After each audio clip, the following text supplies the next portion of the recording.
Let's look at the data to see what the numbers might look like for Michael Penix in his first season as a starter, and if that's enough for the Falcons to make the playoffs.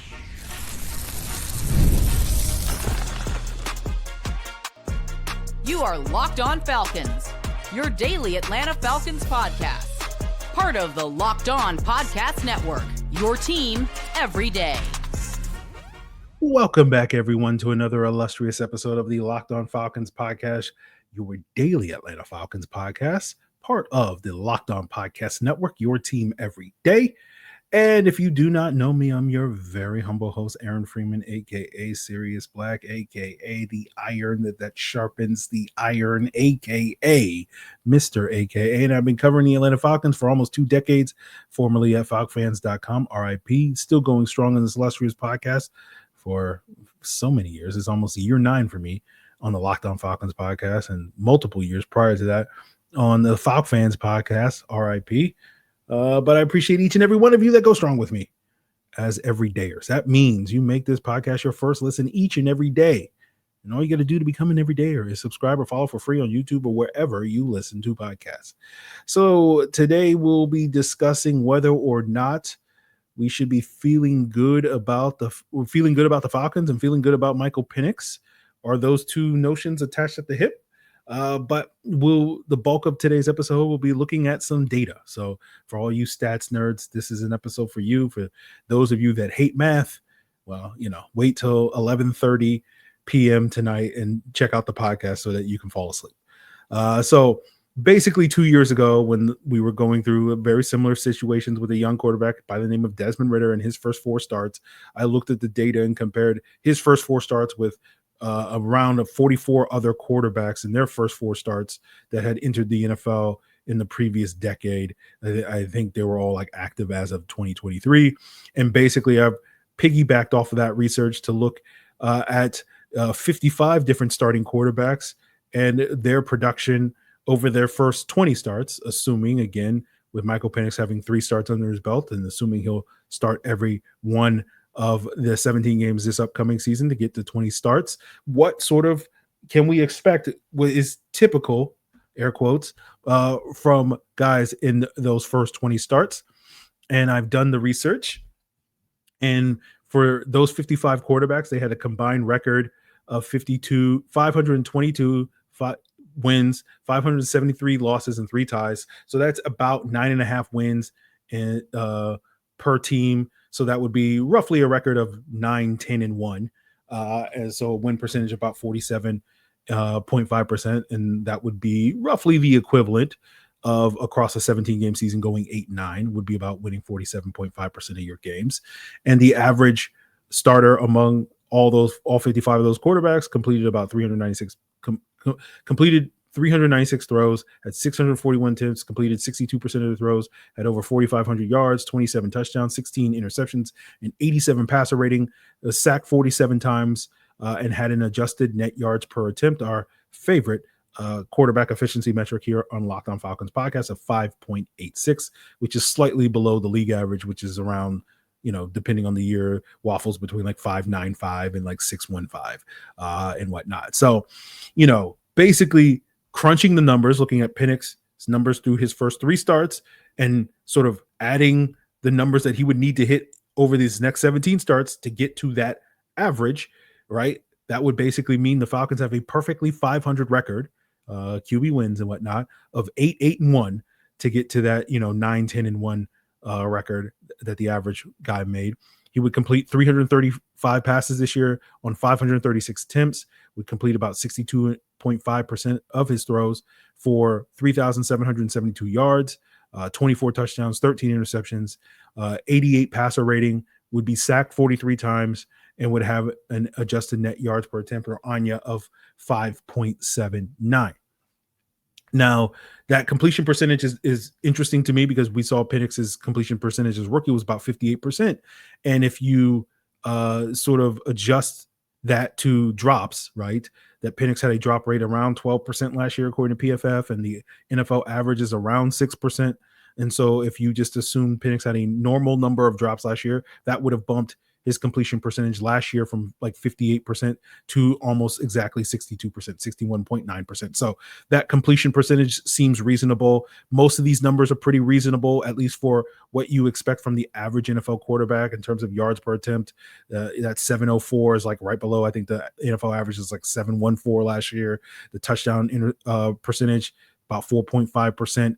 Of his pass attempts would be touchdowns, is about league average.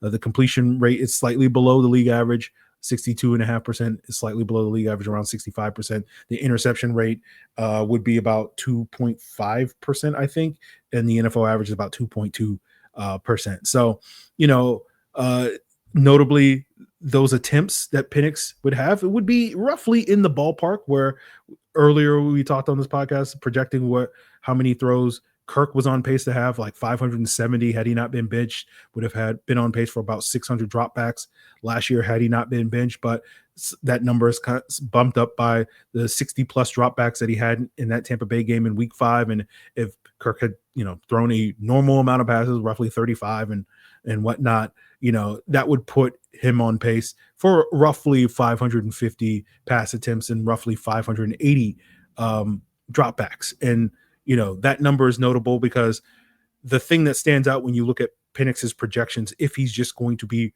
average this year compared to the other quarterbacks across the last decade plus in their first 20 starts, the one thing that seems abnormal, sorry, I can't speak today, is the sack rate, right? That one I don't think is reasonable expectation based off of these numbers, right? That would mean, these numbers, Penix would have a sack rate of about 7.4. The NFL average is 6.9, but Penix had a sack rate as a rookie is 3.7. So basically half that number. And there's every reason, I think, to believe that Penix should continue to get sacked at a very low rate because, sacks typically are more of a QB stat than an offensive line stat. And it's something that there's a lot of research and data that suggests that this translates from college to the pros. And Penix had a really low sack rate, particularly looking at his pressure to sack rate, according to PFF. His career in college was 6.5%, which means basically for every time he was pressured, he was only sacked on 6.5% of those pressures.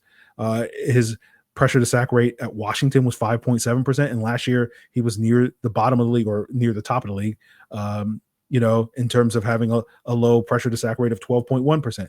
And you look at another fellow rookie from last year, Bo Nix had a very low pressure to sack rate in college, 7% at Oregon in his 2 years. He kept that relatively low as a rookie with 13%. The NFL average, by the way, is about 20%. So that's telling you how much better those guys are at avoiding those sacks. And so if we're assuming Penix is going to have about 579 dropbacks this year, which is, on par with the roughly 580 that we would say Kirk would have had he not had that one, Tampa Bay game, if we're assuming that he's pressured a average amount on those plays, on those 579 dropbacks, which is about 35%, that would mean it would be about 203 dropbacks where he would be pressured. And with a pressure to sack ratio of 12%, that would roughly be equivalent 25 sacks. And so that's considerably lower than the 43 sacks initially projected for him. And so that's 18 more times where he's not sacked that he has an opportunity to throw the football. And if he gets 18 more attempts, again, that would put his attempts to roughly, 554, which is roughly the same as what Kirk's projection was last year. That would lead to about 11 more completions, 128 more yards, and 1 more touchdown. So that would give a more, I think, accurate projection of Penix this year based off of him not being sacked a bunch, of 346 completions, 554 attempts, 62.5% completion rate, or 3,900 yards, 25 touchdowns, 13 interceptions, and 89 passer rating, being sacked 25 times and having an adjusted net yards per attempt of 6.3, which is above average. And so I think, again, those numbers are solid numbers for Michael Penix in his first year as a starter, basically meaning relative to the other 50 some odd quarterbacks in their first 20 starts, he would be roughly average. But I think it's reasonable to expect him to exceed those numbers in a lot of ways. I would say if we're expecting the Falcons to have a defense in the upper half of the league, then I think those numbers that we just projected for Michael Penix would probably be good enough for this team to make the playoffs. If you're not expecting the Falcons to have a defense in the upper half in the league, and I'm currently not I'm one of those people that's not expecting that as we sit here today.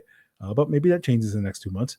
I think you'll probably need to see more from Michael Penix, right? And I don't think these are the numbers of a quarterback that is, playing in the top 5 offense, right? Where we talk about the best chance for the Falcons maximizing their playoff chances because of concerns about that defense is to have a top 5 offense. And when you look at last year, the top 5 offenses in terms of scoring output, and you look at the quarterbacks, just looking at one of those metrics, those quarterbacks on average threw about 34 touchdowns.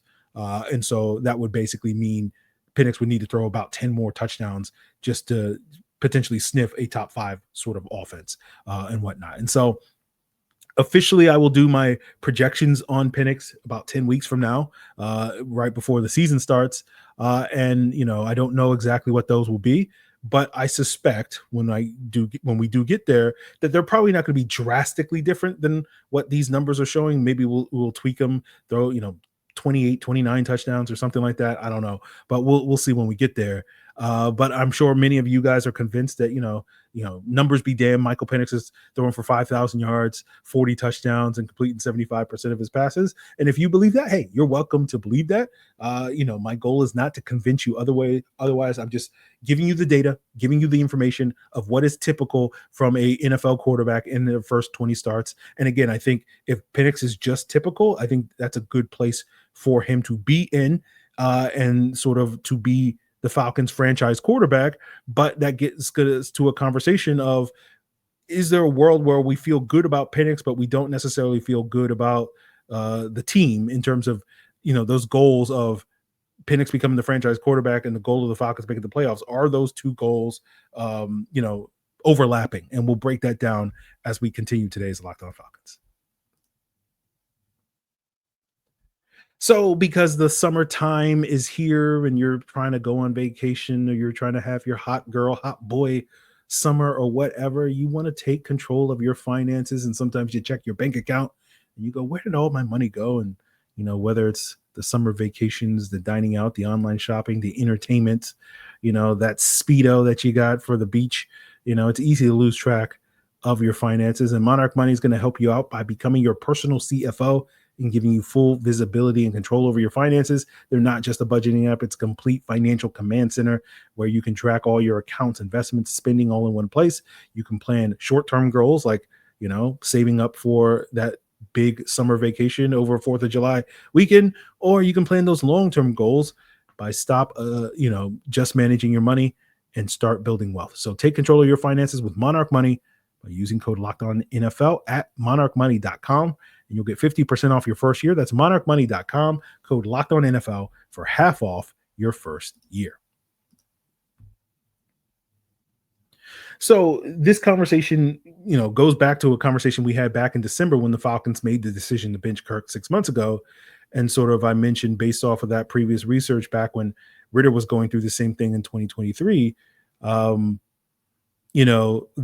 in doing that research and seeing, how quarterbacks performed over the first 4 starts, on average, a quarterback in their first 4 starts won about 40% of their games, and projecting that over Michael Penix's potential first 3 starts, that would suggest that the Falcons were likely to go 1-2 over that period of time. They wound up going 1-2. I know people get mad when I point that out, because the point is not to say Penix was the reason why they went 1-2. We can all probably agree that probably the biggest factors in why the Falcons went 1-2 versus 2-1 or 3-0 over that 3-game stretch is due to questionable coaching and clock management from Raheem Morris and a terrible game plan from Jimmy Lake in that Week 18 game.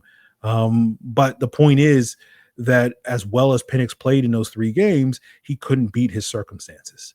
And it gets back to that nature versus nurture debate that we constantly bring up here on this podcast, because I'm going to continue to insist it until you guys fully adopt and see the mountain of evidence that indicates that nurture is the more important factor versus nature, right? That a player's success is more dependent, not solely dependent, but more dependent on their environment than necessarily some inherent ability. And I know it's a hard thing, particularly for a large percentage of my listenership, because, we are, Americans, right? And culturally, we're indoctrinated with the idea in our hyper individualistic country that you can pull yourself up by your bootstraps. And not trying to make this a political thing, but we look at these billionaires and whatnot, and we revere these guys when very few people are self-made billionaires. I can probably count on one hand, right? Arthur Blank is probably one of those people that is technically a self-made billionaire, but the rest of them are all nepo babies, right? And so they are, byproducts of their environment more so than some inherent will and focus and drive that led them to become one of the richest people on the planet. But real issues aside, it's also true when it comes to football, because football, as we know, is often called the ultimate team sport because you have 22 players interacting on a single play.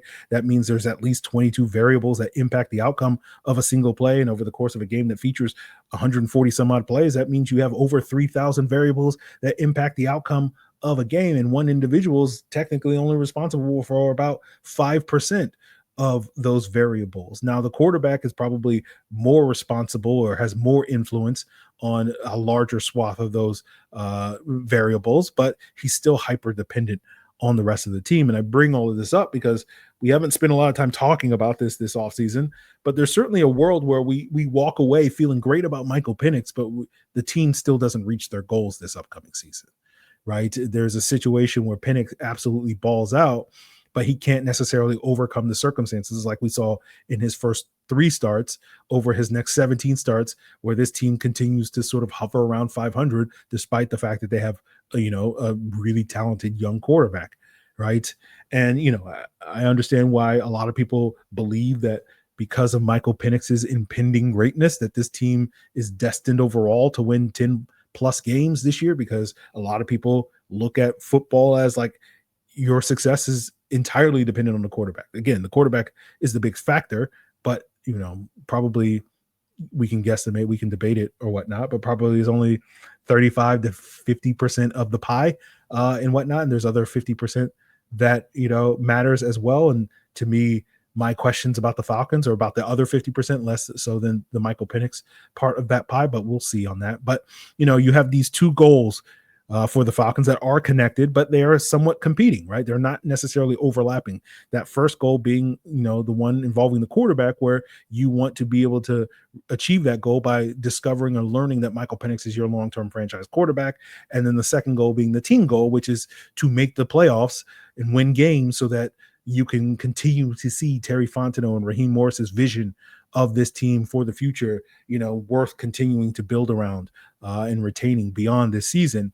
And, contrary to popular opinion, I'm optimistic about the team's ability, or, by year's end, we'll achieve that first goal in regards to the quarterback. I'm just less optimistic about that achieving that goal with the team. And when it comes to that, so, again, it goes back to something else I talked about back in December when the Falcons made the switch from Kirk to Penix, which is like, are you really setting yourself up to maximize 2025 by doing that? Going into year 2 with Kirk Cousins, there was reasons to expect that he would be significantly better in year 2, but going into year 1 with Michael Penix, are you going to get the same results? And so we'll see what happens this year, but there's a good chance that, we spend a large chunk of this season watching Penix kind of figure it out. Right. And that really the big leap forward for Penix could not necessarily happen until 2026 as opposed to 2025, right? Where we can start really realistically putting those lofty expectations on him to be that top 5, top 10, or whatever type of quarterback, right? And it's not to say that he can't necessarily do that this year, but I'm just saying, like, it's probably more likely that that's going to happen next year.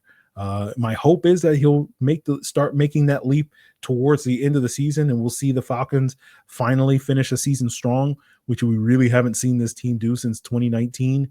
And, that lack of that inability to finish, to me, is a big reason why the team has, probably the number one reason why the team has failed to make the playoffs, especially the last 2 years when we've been a lot more optimistic about their chances of doing so. And I know PFF did a study many years ago where it showed that quarterbacks tend to make a big leap in year 2. That same study showed that offensive linemen tend to make a leap in their 3rd and 4th years. That also showed that defensive linemen tend to struggle in their first years in the NFL, which, we'll talk more about that when we continue our conversations about Jalen Walker and James Pierce and their expectations going into year one. But, I figure because Penix barely played as a rookie, that he's still going to be experiencing some of that year one learning curve. And so this is not a true year two for him like it would be for somebody who started, 10 or more games last year as a rookie.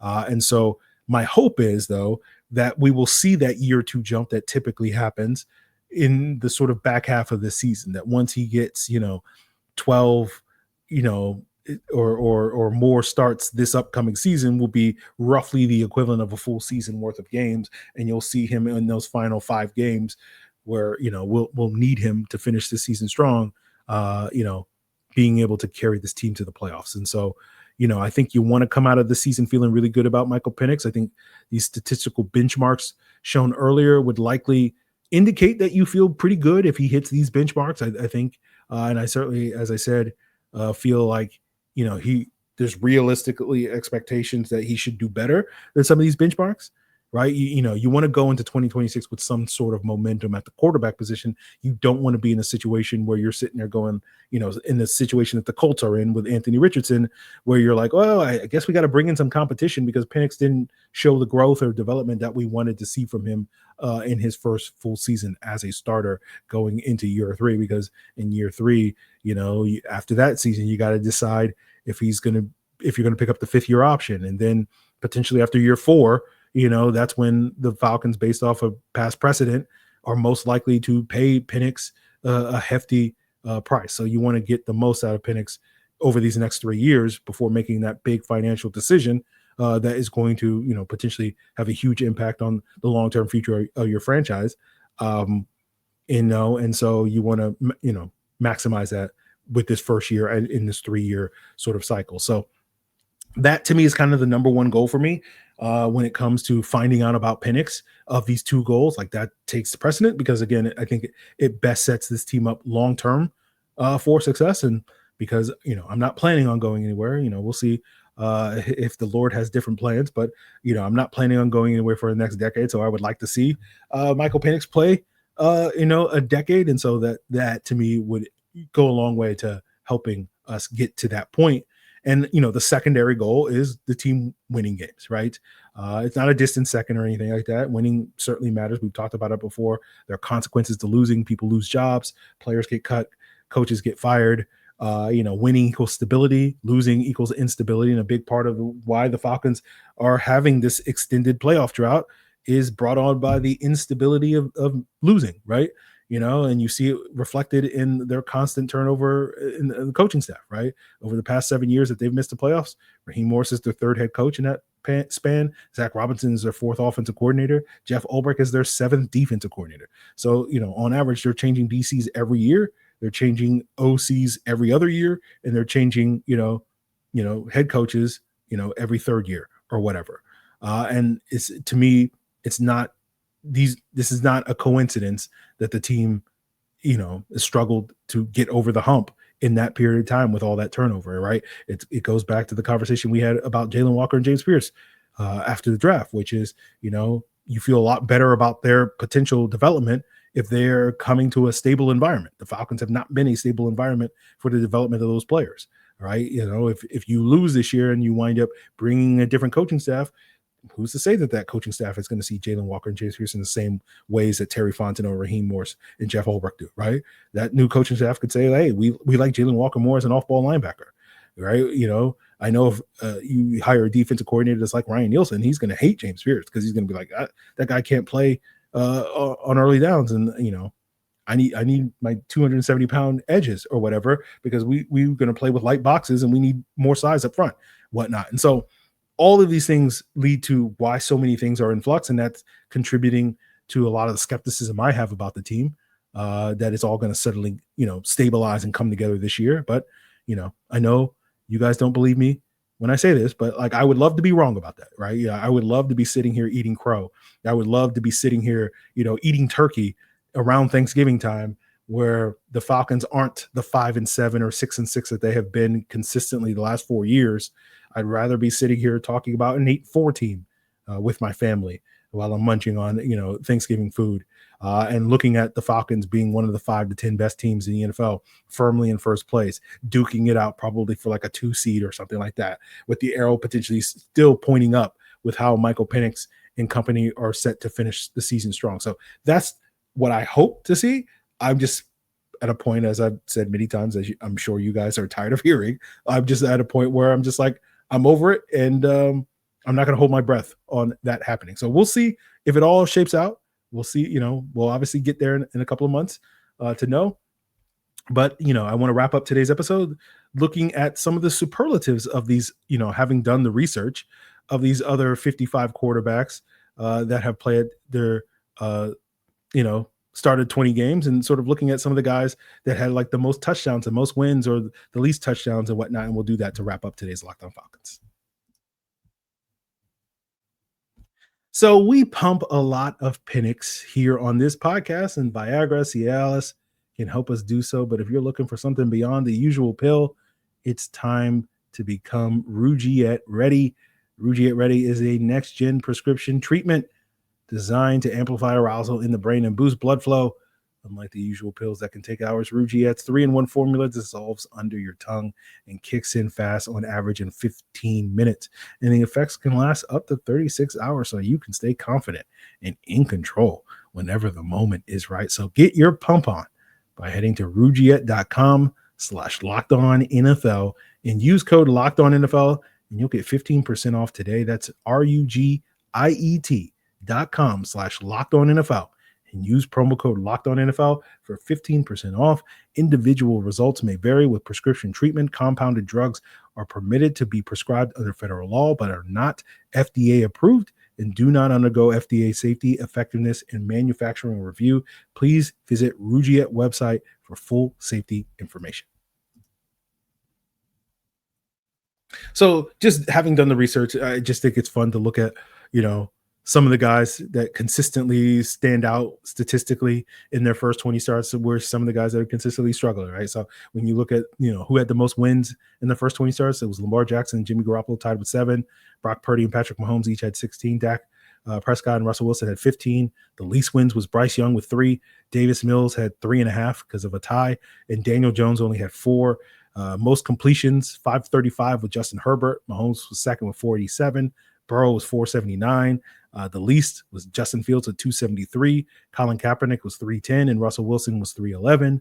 In terms of attempts, Herbert was the most with 802. Carson Wentz and Andrew Luck were tied for second place with 754. Kirk Cousins was 730.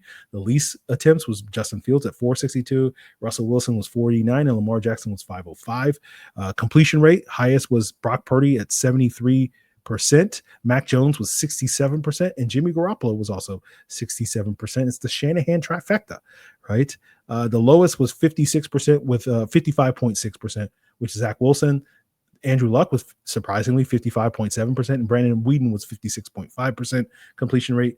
Most yards was a ridiculous 6,576 for Patrick Mahomes. That's almost averaging 330 yards per game in his first 20 starts. We forget how ridiculously good Patrick Mahomes was right away in the NFL. Justin Herbert was second with 5,912. CJ Stroud was third with 5,493. The least yards was Justin Fields, 3,289. Bryce Young was second least with 3,517. And Zach Wilson was 3,613. Touchdowns, Mahomes had 60. Herbert had 44. Watson had 42. Deshaun Watson, that is, the bad man. The least touchdowns were Kenny Pickett and Zach Wilson with 13. Bryce Young had 14. Interceptions, the most, 26 from both Baker Mayfield and Geno Smith. Kirk Cousins, Sam Darnold, and Brandon Whedon all had 25 interceptions in the first 20 starts. The least was Dak Prescott at 7. CJ Stroud, Tyrod Taylor, and Jacoby Brissett had 8. Passer rating, Mahomes had the highest at 115. Purdy was 114. Deshaun Watson was 105. The lowest passer rating was Geno Smith at 69. Nice. Zach Wilson was 71, and Brandon Whedon was 71.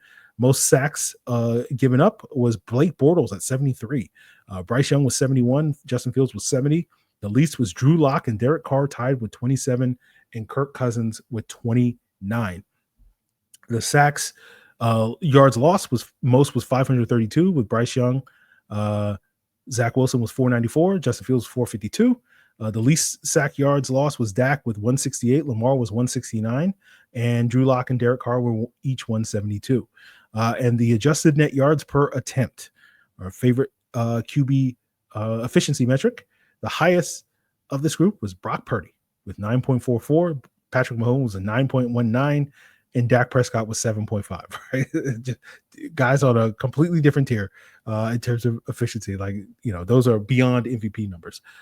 Usually 8 is like, oh, that guy's definitely winning MVP if you have an Anya of 8 or more. The lowest was Bryce Young, 3.55. Zach Wilson was 4.2, and Geno Smith was 4.4. So just interesting to look at those numbers and sort of seeing, Zach Wilson and Bryce Young, like historically bad sort of players. I know when I did the first 4 starts, like Josh Allen was at the bottom of the list, and Josh Allen was consistently towards the bottom over the first 20 starts in some of the metrics. And it sort of represents a great example of a player that started very poorly and turned it on. We'll see if Bryce Young is the next one on that list, because his 20 starts would have been, I believe, if my math is correct, it would have been his first start back after his benching this past year.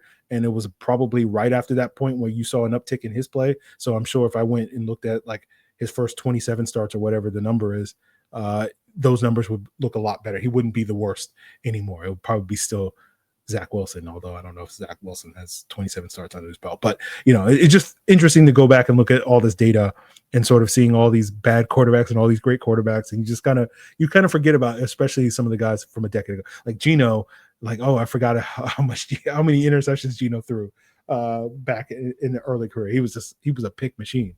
Even Jameis Winston wasn't that bad. So it was crazy, but that's going to do it for us, guys. We'll be back tomorrow, I believe, with Jarvis Davis of Locked On Sports Atlanta to talk more about the Falcons. And I know I've been promising the Jack Nelson breakdown. My plan right now is we'll do that Sunday night on YouTube, Monday morning on your audio feeds. I know I've been that it's like 2 weeks later than I initially promised, but I apologize on that one. But we'll get there. We'll get there. I'm almost done with the film at this point, Dive. So that's what's in store for you as your first listen here on Locked On Falcons. For your second listen, check out the Locked On NFL Scouting podcast. But of course, there's an NBA draft tonight on Wednesday. Get the scoop on all the latest for the Atlanta Hawks by checking out Locked On Hawks with Brad Rowland. It's all part of Locked On Podcast Network, your team every day.